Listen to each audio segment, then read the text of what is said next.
Okay, so today's lesson is on writing compound inequalities. You have been solving compound inequalities, and we also did some writing of basic equalities. Now we're going to learn how to take basically a written expression or a word problem and turn that into a compound inequality. Okay, so first we're just going to use some written expressions.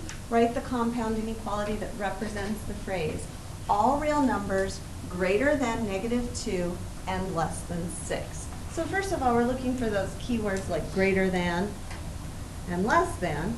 And we also want to know whether this is an and or an or inequality. So we're looking for the word and in there. So we have all real numbers greater than -2. So -2 is going to be our lower limit. Real numbers have to be greater than -2 and less than 6. And since it just says greater than, less than, I don't have any equal signs there. Okay, next one is all real numbers less than 0. So here's our, where does that tell us what sign we're going to use? Or greater than or equal to 5.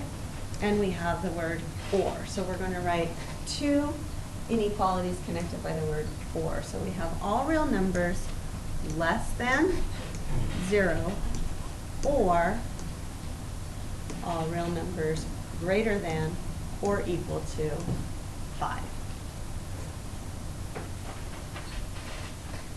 Okay, the next slide is 2 examples for you to try. So take a few minutes and try the slide. If you were watching the video, pause the video, try this on your own, and then come back to check your answers. Okay, so the first inequality, all real numbers greater than or equal to -4 and less than 6. A couple of mistakes that I saw with this. First of all, some of you saw the word or in here and made it an or inequality, but this or is just part of the greater than or equal to. And then we have less than. What we're looking for here is and. Now when we write a sandwich inequality, the n or the x always has to be in the middle. So that was another mistake I saw, was that some people had the n, because you read all real numbers greater than or equal to 4, so some of you proceeded to write, okay, all real numbers greater than or equal to -4, and then you saw that and less than 6, so some of you just went on to write less than 6, which, and this is somewhat of a true statement. -4 is less than 6, so you didn't write something terribly incorrect. But n has to be also less than 6, so it has to be sandwiched in between. So we can actually write this with the word and. N is greater than or equal to -4, and n is less than 6. And then it's a little easier to convert it to a sandwich kind of inequality. Our lowest number is -4. -4 is less than or equal to n. So we're going to write -4 is less than or equal to n, and n is less than 6. Some of you wrote it as 6 is greater than n, which is greater than or equal to, boy, that's what you're looking for. Some of you wrote it like this. That's not wrong. But when you go to graph it, you have to be really careful, because sometimes when people write them this way, they'll graph with -6 and 4, just not thinking, just because this is the way it appears up here. So I usually flip them around so that it's always saying less than and not greater than. But again, this is correct. These are all 3 correct ways of stating this inequality.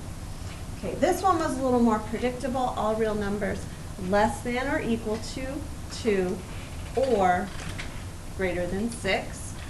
So n is less than or equal to 2 or n is greater than 6. And if you used x or any other variable, that's fine as well. Okay. Okay, so the next slide is actually a couple slides down if you have the old notes. So take a second, find this page in your notes. Okay, so it says 10 less than 8 times the number of marbles is greater than or equal to the sum of 6 times the number of marbles and 14. So we have 2 expressions in here, plus we have our greater than or equal to that we're going to have to include. So let's start with this side. 10 less than 8 times the number of marbles. Let's let m represent the number of marbles. And this symbol does mean number, or it did in the olden days. I know now it means hashtag or pound sign. I was telling my daughter something about a number sign. She said, what? So anyhow, that's what I mean when I write that, number of marbles. Okay, so let M equal the number of marbles. We have 10 less than 8 times the number of marbles. So 10 less, we're going to subtract 10. We have 8 times the number of marbles, and it's 10 left. So we're going to subtract 10. So this is just like what you did back when we wrote expressions. And then it says it's greater than or equal to the sum, so we're going to be adding, the sum of 6 times the number of marbles and 14. So we have 6 times the number of marbles, and we're going to add 14 to that. Okay, now we're going to go ahead and solve this inequality. Subtract 6m from both sides. We get 2m minus 10 is greater than or equal to 14. Adding 10 to both sides gives us 2m is greater than or equal to 24. And dividing both sides by 2 gives us m is greater than or equal to 12. Okay, so now I want you to think about these questions in regard to the answer that we got down here. Could there be 11 marbles in the bag? Zane, what do you think? Could I have 11 marbles? No. No, if it has to be greater than or equal to 12. Could there be 12 marbles, Sophia? Mm-hmm. Yep. Could there be 13 marbles, Emma? Based on this inequality, could there be 13 marbles? Yeah. Yes, good. Okay, so sometimes when we're interpreting these, it's easy to kind of get confused and think that there are numbers in the inequality that aren't there. So always kind of ask yourself, could there be something less than what you get here? Could there be something more? Could there be this many when you are interpreting problems? Okay, let's see what slide we come up with next. I don't remember what order I put these in. There we go. Okay, so this should be the next one down on your list. Cindy has $20 to spend at the store. She buys a pack of colored pencils that cost $4 and jelly beans that cost $2 per pound. If she spends more than $8 at the store, graph a compound inequality that shows the possible number of pounds of jelly beans she could have purchased. Okay, I want you to take a second to see if you can come up with an inequality for this. If you can come up with it, you can start solving it, but even what I'm more concerned with than solving right now is writing the actual inequality. So take a second and do that. If you're watching the video, pause it. Okay, I'm going to have a couple of you share what you had. Gabby, tell me what you wrote down. 4 plus 2x is greater than 8. Okay, now in her, no, this isn't the whole answer yet. This is part of it.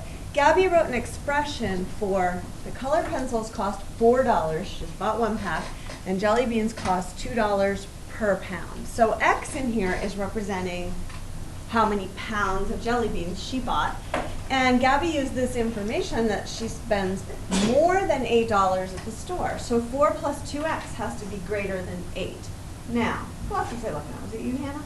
Can you tell me what your expression was? 2x plus 4 is less than or equal to 20. Okay, so Hannah has the same expression. She just reversed it and did 2x plus 4 instead of 4 plus 2x. That doesn't matter at all because of the commutative property of addition. She took into account that Cindy only has $20 to spend at the store. So she can't spend more than $20, but we do include an equals because she could spend exactly $20. So now we can turn this into a sandwich inequality because the amount she spends, this 2x plus 4 or 4 plus 2x, has to be greater than 8 and less than or equal to 20. So we can write our sandwich inequality with our smaller number on the left. So 8 is less than the amount she spends, and the amount she spends is less than or equal to 20. So let's quickly typically solve this, we would subtract 4 from all sides. We get 4 is less than 2x is less than or equal to 16.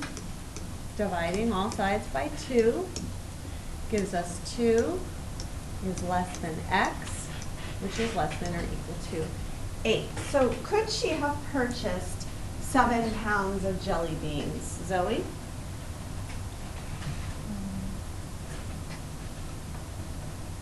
Look at the inequality. Would 7 fit in between here?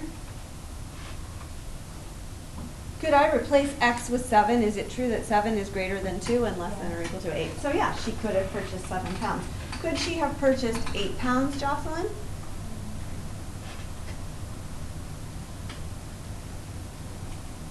Remember, x represents the number of pounds. So could she have purchased 8 pounds? Yes, because we have this equals 8. So she could have purchased 8. Could she have purchased 1 pound, Colin? No. How about 2 pounds? Could she have purchased 2? Everyone's shaking their head no, that's correct. Okay, good. Let's move on now. You've got to go back in your notes to problem 3, writing and solving a compound inequality. This one's a little bit harder, that's why I ended up moving it, and I just forgot to move it in the notes. To earn a B in your algebra course, you must achieve an unrounded test average between 84 and 86 inclusive.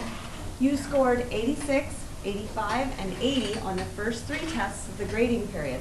What possible scores can you earn on the 4th and final test to earn a B in the course? This is a very practical question. This is something that you guys might actually need to do to figure out. You know, Skyward keeps track of all your grades for you, but this is a way to figure out what do I need to get on that test so that I can actually pass the class. Okay, a couple things up here. First of all, the word inclusive means that our average could include these scores. So are we going to use equal signs or are we not going to use equal signs if it says inclusive? Plan?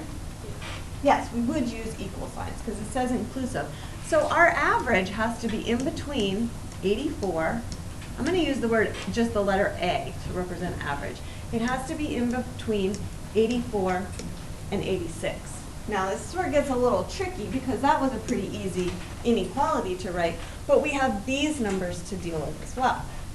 So how do we find the average of something? What do we have to do to find the average? Sam? Add them all up and divide by the number. Good. Add them all up and divide by how many there are. So here are our scores that we already have. Plus, we want to know what score we're going to earn on the 4th and final test. And when it says 4th and final, it's talking about the same test. It's not talking about a 4th test and then a final test. It's talking about the same one. So we have one more test. So when we find average, we have to take 86 plus 85 plus 80 plus the score that we don't know. So that's going to be our x. And we're going to divide by 4 because there are 4 tests. So now my inequality just got a lot more complicated because we have this big formula in the middle for finding average. Okay, so what I'm going to do first, I could, using order of operations, I could add up these numbers first, or I could multiply by 4. Typically we end up multiplying by the 4 first, so I'm going to do that here. I'm going to multiply all sides by 4. I'm just going to put parentheses around here just so that I can see what I'm doing. And I'm going to multiply this by 4 and the 86 by 4. 84 times 4 is 336.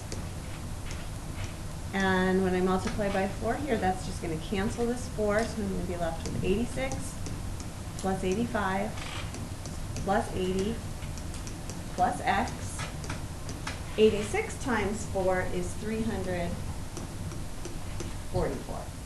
Okay, now I'm going to go ahead and combine my like terms here, so I'm going to add all these up. I have 336 is less than or equal to 251 plus x, and that all has to be less than or equal to 344. Now subtracting 251 from all 3 sides.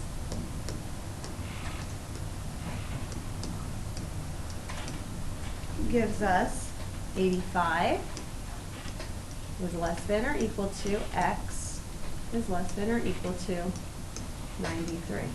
So in order to get a B in the course, the grade, which x represents that missing grade, has to be between and or including 85 and 93.